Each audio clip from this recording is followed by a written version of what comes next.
Any abstain? One abstention? Two abstentions. Split right down the middle. I'm sorry, Ryan, did you vote? Good. You're good? I voted abstain. Three abstentions and two forwards, okay. All right. It still passes. It still passes. It still passes. We're good to go. All right, so we're going to look for a motion to flip flop the Two Hills roof project, which should be very short, with the Latimer Lane project. I hear a motion. Second. Okay, motion made and seconded. All those in favor? Aye. Any Aye. opposition? Hearing none. Thank you, Ryan. We'll move on to Two Hills roof project.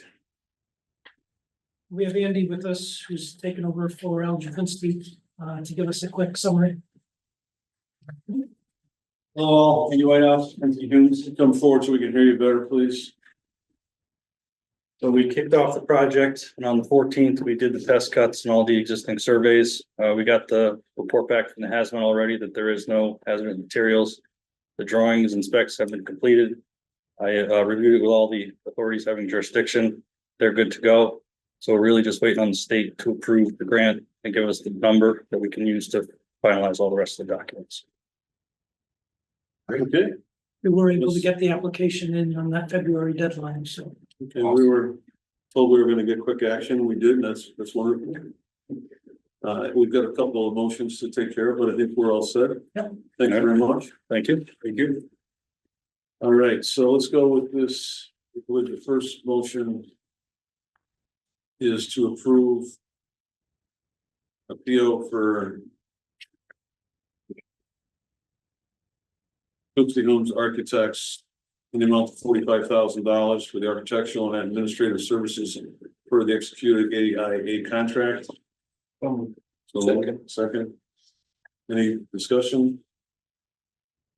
Hearing none, we'll move on to all those in favor. Aye. Aye. So we're good to go, thank you. Okay, so we have here an invoice for the amount of $11,250, invoice number 25039 from Connecticut Architects, dated 2/20/2025. Move to approve. Second, all those in favor? Aye. Aye. On to Silktown Roofing, which is a motion to approve Silktown Roofing's invoice dated February 27, 2025, in the amount of $1,221.45. And that's for the roof test cuts that he was just talking about.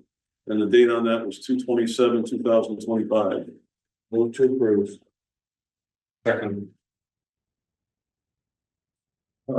Invoice number 15615. All those in favor? Aye. Any opposed? Hearing none, we'll move on to the last one, which is an environment motion for invoice dated February 28, 2025, the amount of $3,750. And that was for the roof asbestos inspection services, invoice number 27402. Move to approve. Second. All those in favor? Aye. Aye. I think that's Just have a quick question about that. sure. Silktown was just hired to do the cuts and testing, right? They're not, it hasn't been bid out and awarded yet.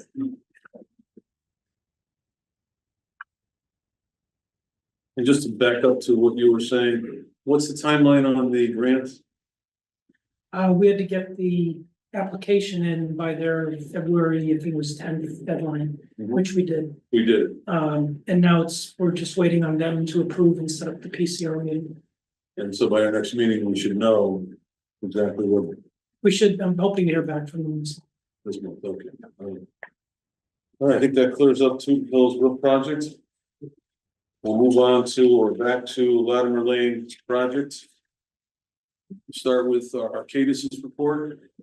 Good evening, everyone. Construction continued in small portions throughout the month of February. ONG and their subs were out here over the February breaks working on a number of things. As far as the budget goes, we've expended 95.2% of the overall budget and 98.8% of the owner's contingency. Just in comparison to the construction progress billing, they're basically almost filled out at 99.1%. As far as FF&E and technology orders go, everything has been placed. Discussion regarding anything remaining to be delivered or punch list items to be reviewed and taken care of is ongoing with the vendors. Action items tonight, we have one purchase order approval, PCO approval, and invoice approval. That's all I have. Did you want to chat now about what you wanted to chat about later when we get to the charter? We've been told that there's going to be some discussion about the town charter and building committees, and I've got some information from a statutory change made last year that we can bring over to the proper time. Made last year where? The state legislature concerning school projects. Very good. That's all we have. Any questions for the audience? We'll move on to Tecton's report. Good evening, Mr. Chair, members of the committee. Justin Hopkins from Tecton Architects for the record. Mostly dealing with closeout punch list items. So the report more or less reflects the volume of, say, RFIs. We received one RFI that was related to punch list, 4 submittals related to closeout. So our total construction RFIs for the project, 329, total submittals, 617. You do have application for payment number 27 for review and approval, already been reviewed by Tecton Arcadis with recommendations for approval. The one major item that I wanted to discuss was we did have the acoustician from Cavanagh out here to conduct some tests. They were here last Monday. The report we received on Friday for the packet. So the ground rules for reverberation times in classrooms that are under 10,000 cubic feet, which are most of the existing classrooms with the lower ceilings. The target reverberation time is 0.6 seconds for those classrooms. 10,000 cubic feet to 20,000 cubic feet, which represents the balance of the new classrooms, music room, larger classrooms with higher ceilings. The target reverberation time or RT time is 0.7. So the good news is for most of the tests, we are at our target number, 0.6 to 0.7. The one outlier I will say is in the unfurnished room, 142. Where we had a reverberation time of 0.8. And that's the one, that was the very first one that we tested, Mike, which means to say that once we outfit rooms, books, paper, stuff hanging on the walls, we are meeting our target RT times. There were a couple of recommendations in the report for adding acoustical panels, approximately 200 square feet. For a handful of rooms. We're going to be chasing that with O&G. Basically, the bulletin we need to modify. There is a PCO that is for the work already done at approximately a little over $6,000. We would anticipate that that number would be similar for the new work.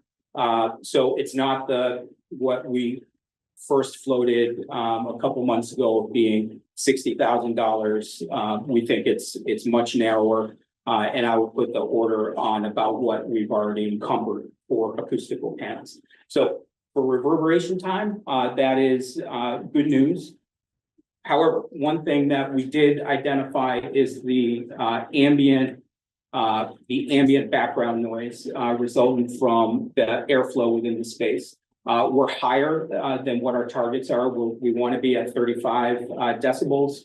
We're at between 40 and 45 in some of our classrooms. We think that that is achievable. We'll work with we'll review the balancing reports. We'll work with the mechanical engineer to understand where the testing and balancing is in terms of airflows to first see that we can resolve the issue from there. So on the one hand, the thing that we went in, looking to test is we're within our, within our target reverberation times. We have some work to do on the overall commissioning of the system to get to our ambient background, levels. Okay, any questions at this point? Brian? Are you there? I'm all set. Testing that was done, was that in the rooms that have already had some of the treatment stuff? Yes, we did a mixture of them, but then I wanted, because we were so close, we had not done the baseline tests in some of the existing classrooms. If you remember, this all originated, we had some installation panels, perforated panels that were existing due to some of the covering that was in disrepair. We elected to put the gypsum board ceilings above them. That was the concern, that we were creating an adverse acoustic issue. So we tested both. The ones that we added the panels to understandably lowered the reverberation times.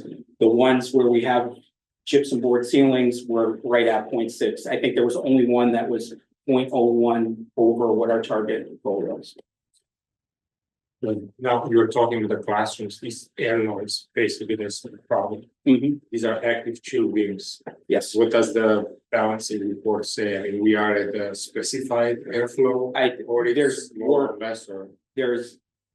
I will have CES at this meeting, at our next meeting, to help explain it. I think we are still reviewing the balancing reports. For example, if you reduce it, they might lose capacity. Right. So that what's the kind of, and I'm sure that they, Yeah. they will figure it out. Sitting here right now, Lucian, I couldn't tell you what that is. Nor do you want the dumb architect to be representing mechanical flow. Farthington. The what? It's Farthington.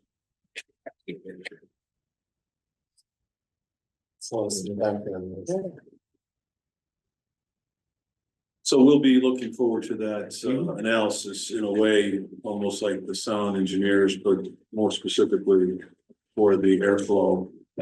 And what we have to do to reduce that to the level we're looking for. Okay, great. David, do you have a question? No. I should raise your hand there. It's out of corner of my eye. Sorry, go ahead. Mike just pointed something to me that appears to us that the air is not, I mean, the air noise is not in the chill beams. There is a register. There's a register flowing on the air. supply Yes. that is on its way to the chill beams. That I saw that as well, Yeah. and it's on the drawings. Yeah. So No, that. that's why they Right. put air directly into the space, not to the chill beams. So Right, yeah. maybe that doesn't have a big impact on the The performance of the chill performance of the beams. chill beams, yeah.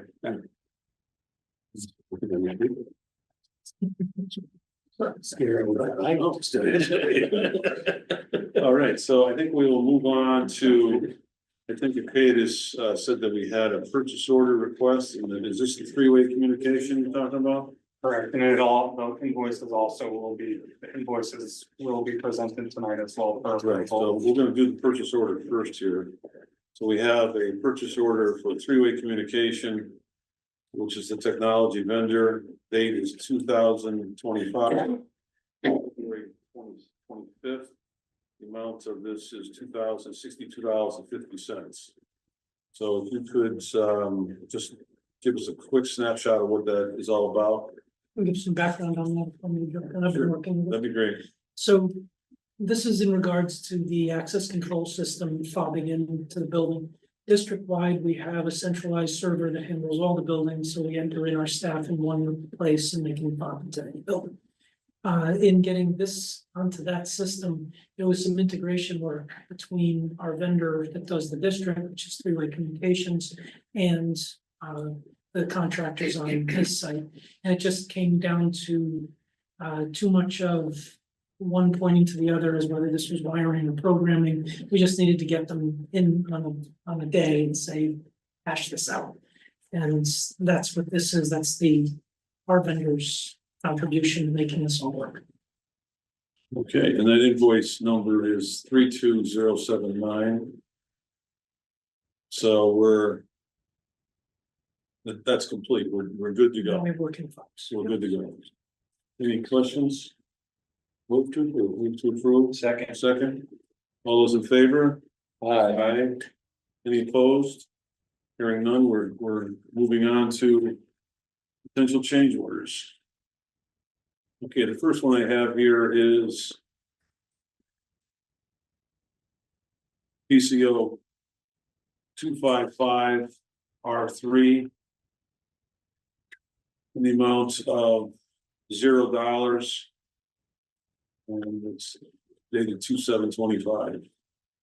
So This is a CM contingency draw on the amount of $10,278. It was for electrical demolition in the basement, and I'll let you go further into that. yes, Sure, so the project was in three phases, phase A, phase B, and then there was the basement. There was a misunderstanding with the demolition requirements in the basement. It was realized the error that was made during the bidding and buyout and the construction. We had to take on a little extra work than what was anticipated, and so I'm pulling, taking the funding out of the CM.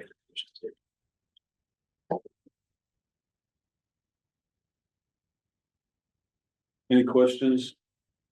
Any members of the committee?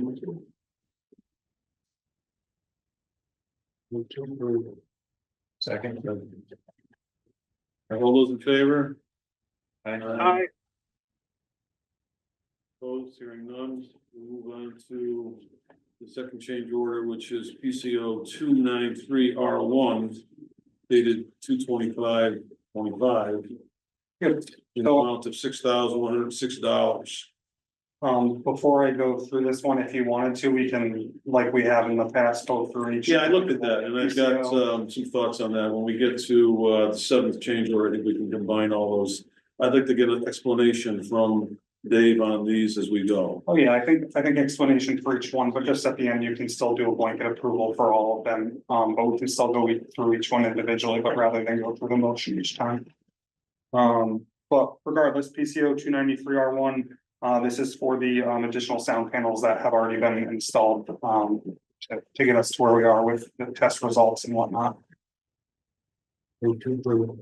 Second. All those in favor?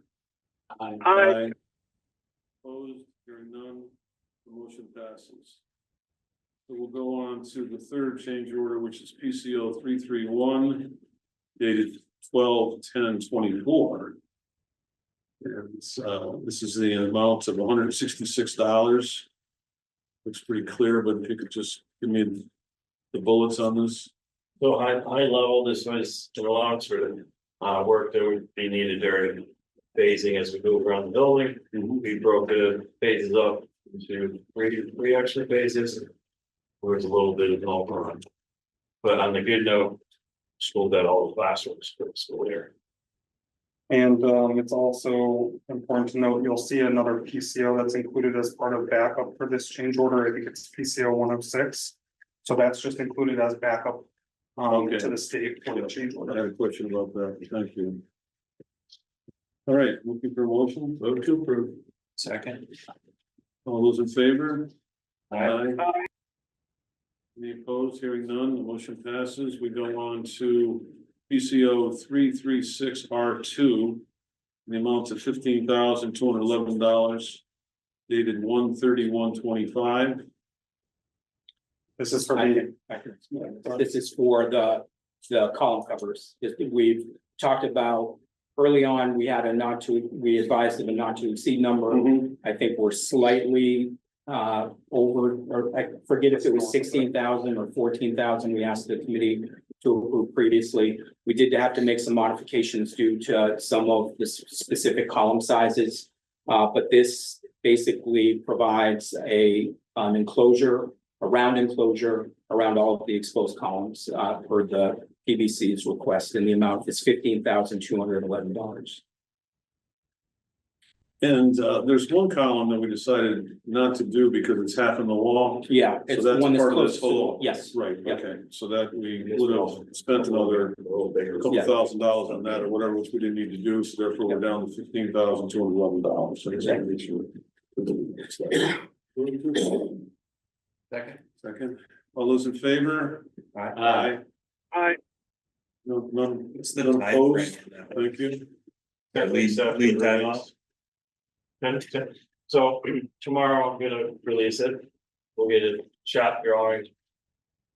By the end of the week, and then it's 10 weeks. Okay, we'll move on to PCO 340. $0, dated 1/24/25. Bookshelves, tell me about the bookshelves. The CM contingency draw on the amount, in the amount of $2,451, which was to move this row of bookcases behind you for the install of that wall covering, which goes from floor to ceiling. Sequencing and the time it took the manufacturer to get the information that they needed to properly produce it and have the correct cutouts.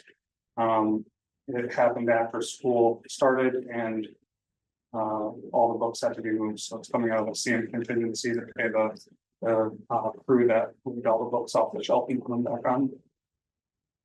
Here's a question for Justin, from a design standpoint, or in my, there's no intention of ever removing these bookcases, It's possible, there's a good chance at some point the structure and the flow of the space would change. would change, so Which is why I that's, mean, that's the main reason that we Yeah. went floor to ceiling, because we might move them, even though, Yeah. because they are pretty much, corner to corner, but. Yeah. Okay. Second. All those in favor? Aye. Aye. Any opposed? Hearing none, the motion carries. And we're up to PCO 342. Which is dated 1/29/25 in the amount of $0. Talking about scraping windows. What's it got? So this one's a little bit combined, a lot of the classrooms they have. Only structural steel and in the main office area, everything was clean, scraped down, painted, and walking around with certain team members, it was decided to re-scrape paint a few columns in the administration area. And then the other part to this, the cafeteria sign lettering as you go into the cafeteria, you look at it's vertical. Originally, it was going to be horizontal. It was going to be attached to the soffit, but the soffit is right in the corner. Where, if you recall, some months ago, we had to relocate a sprinkler main. This was just a very, very tight area of everything coming out of the basement, lowered the ceiling. So I combined those two items into this one change order. And So it's a CM in the amount of $919 out of the CM contingency. Any questions?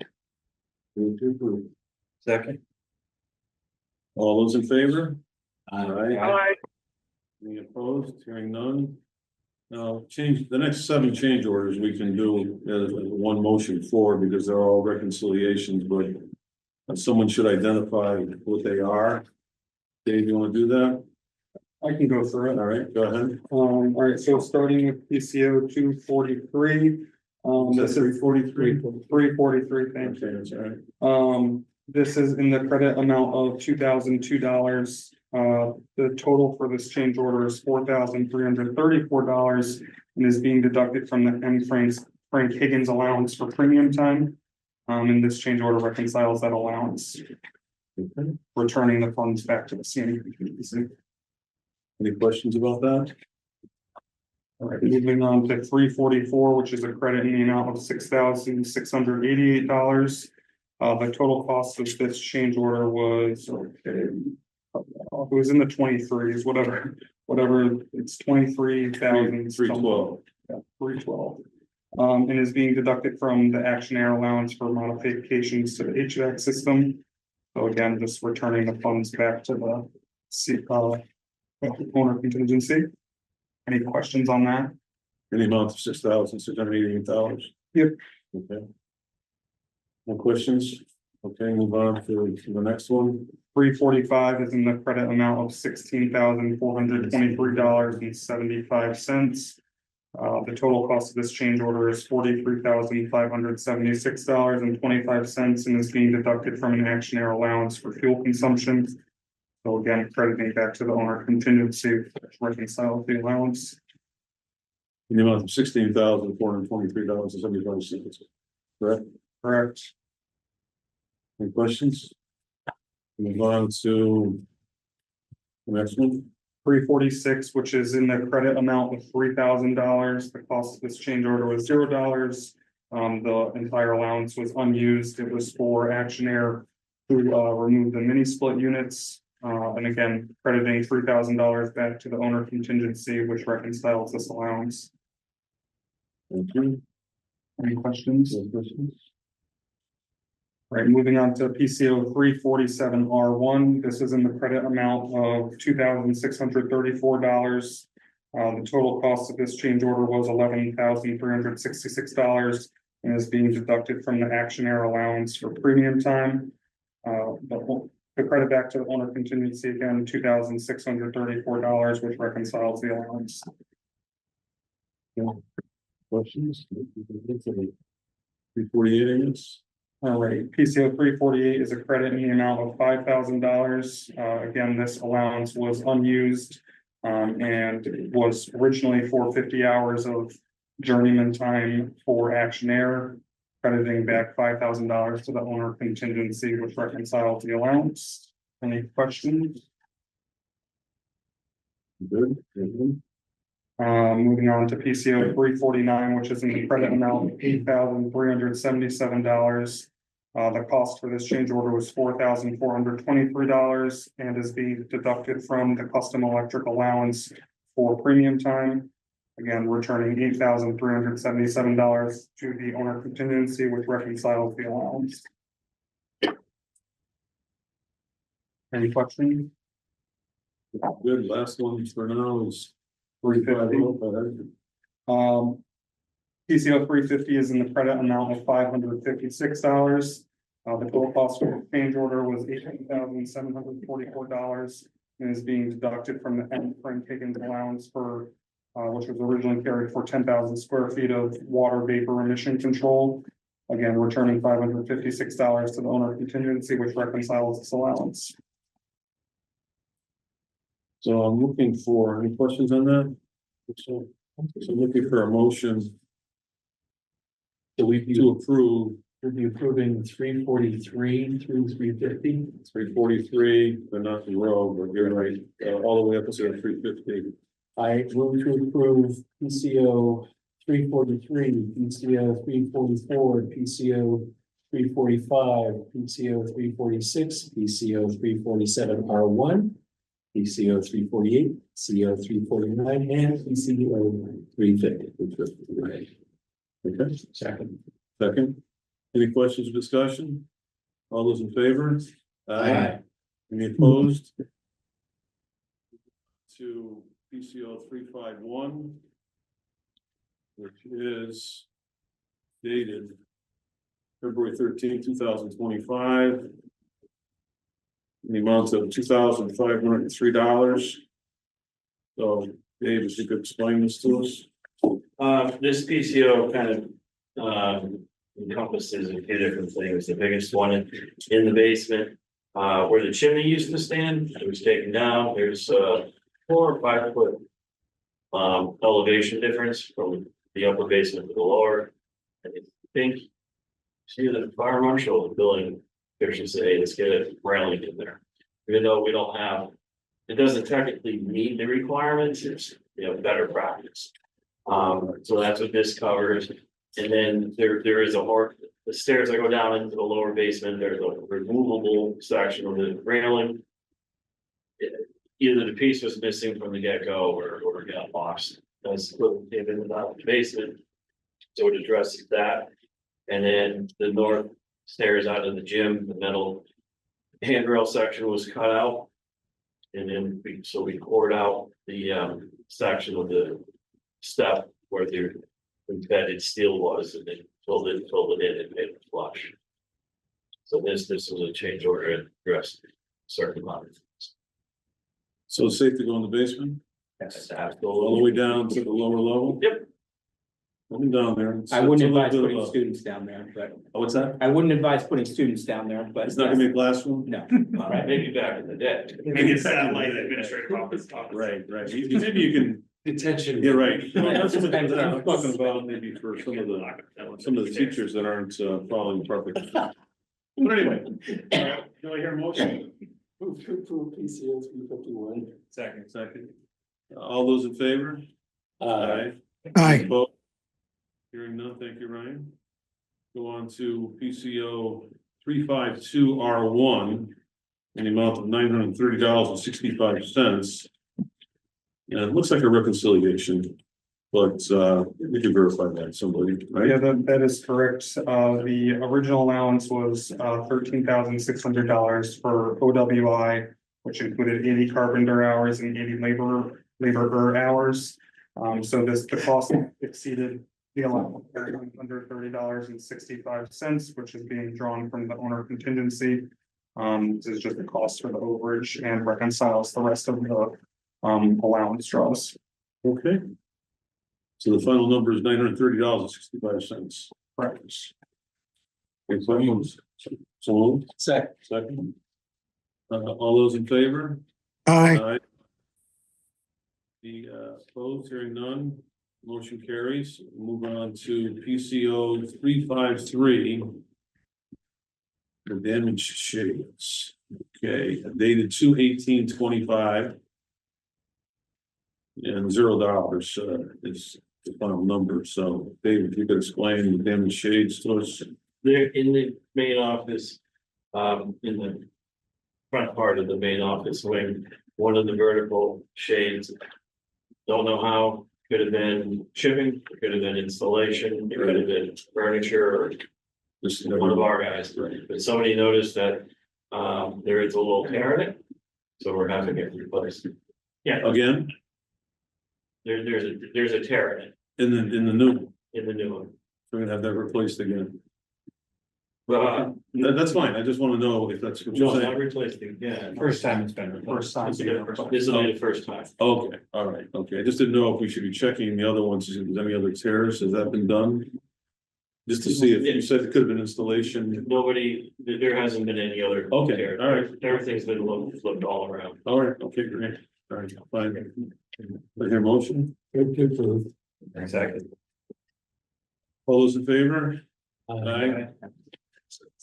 Any opposed? Hearing none, the motion carries. Move on to PCO 255R3. And it's taken out of contingency, so it's $0 dated 2/7/25. You already did that one? That was the very first one. Okay, can we do this twice? Because it's $0, right? Yeah. Okay. Is that the last on the list, 353? Yeah. We're done. Ah, You guys didn't see the total, that was a total of just under 20 grand. That went- $19,754.10 back into the coffers. I'm happy to spend. Yeah, well, you notice that there's no, restraint there with the checkbook. The Latimer Lane checkbook, it's interesting, it's own checkbook. Well, I think we're good, Mike. We'll take the 19,000 and put it back where it needs to be. Where it belongs, in our pockets. Invoices. Let's start with Arcadis. All right, we have an invoice number 360-14318 dated February 26, 2025. The amount of $5,960. All those in favor? Aye. Aye. Any opposed? Hearing none, the motion carries. We move on to Tech Time. Invoice number 48003 dated February 21st, 2025. The amount of $10,289.36. So, second. All those in favor? Aye. Aye. Opposed, hearing none. Motion carries. Jason, this looks like an invoice for $5,033.36, is that correct? Or is that back? Is it for Kavanaugh Tachi? Yeah, It's just back. That's back that, up. I thought it was, but I didn't catch it in time, so, okay, that's good. Thank you.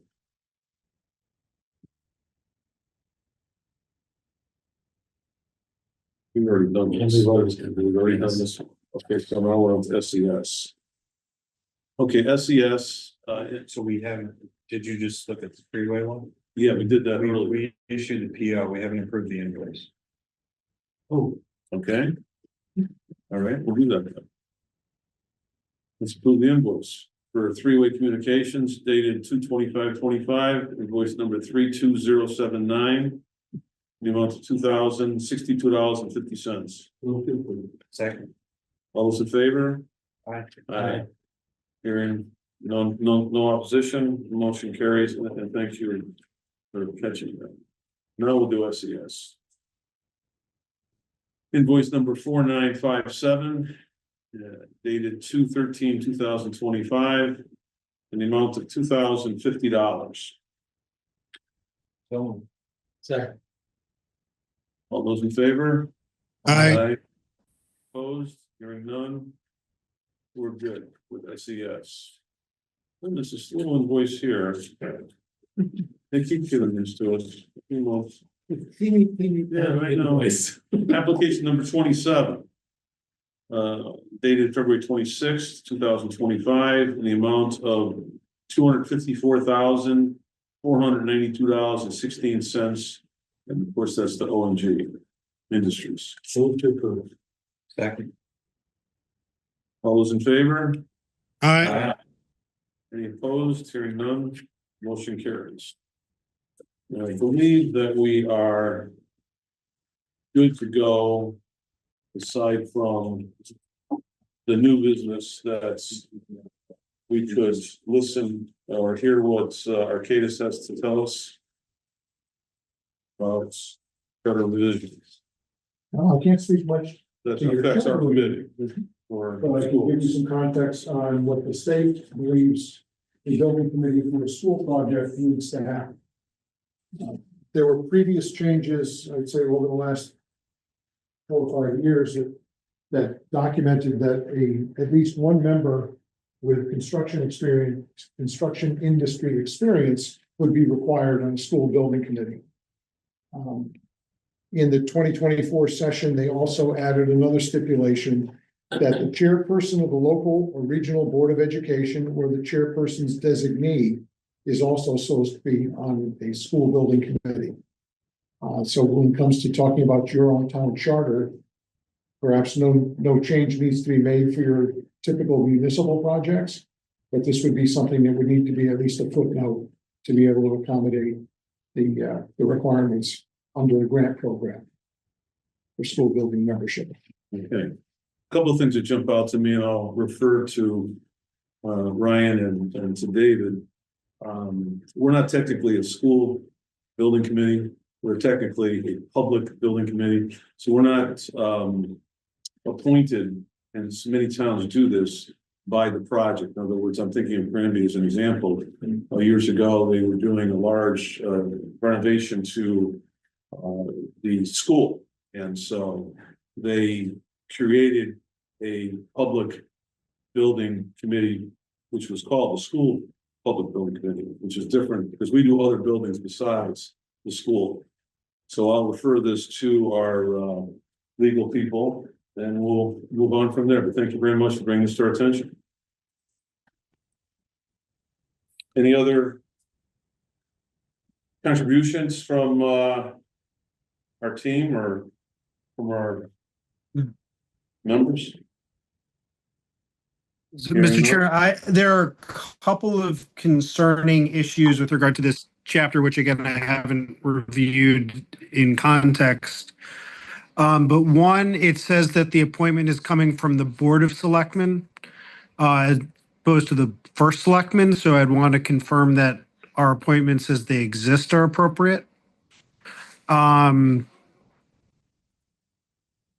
Yeah, I think this is something we should be referring to our town attorney. Yes, I agree. Yep. I'll be, I won't be speaking to him in the morning, but I will be speaking to him at some point in the future. And perhaps he will bless us with his presence at a meeting and explain to us that indeed, are we a public building committee or are we a school building committee?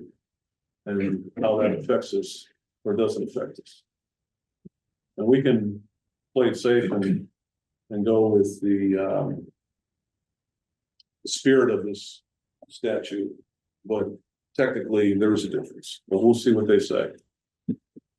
It'll be cheaper if we get a letter from him as opposed to him showing up and praising us with his, First, I haven't been here in years. He's on retainer. I don't earn his money, but we'll see. What are your thoughts on that, Ryan? Is that Ryan Burns? I'm sorry, I couldn't quite hear that. I apologize. No, I just want to know what your thoughts are on that, is that we'll talk with the town attorney and get his, get his weigh in on this issue. And he'll report back to us in person. Absolutely. Or, okay, all right.